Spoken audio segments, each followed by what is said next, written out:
How to add or remove Classic Invert to the Accessibility Shortcut menu on the iPhone 16 series. First, let's return back to the home screen by swiping up at the bottom of the screen. And from the home screen, tap on Settings. Now in the Settings page, we scroll down and then tap on Accessibility.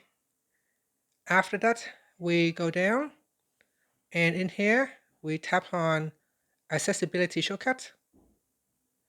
Next, we tap on Classic Invert. Tap on that to deselect or select it.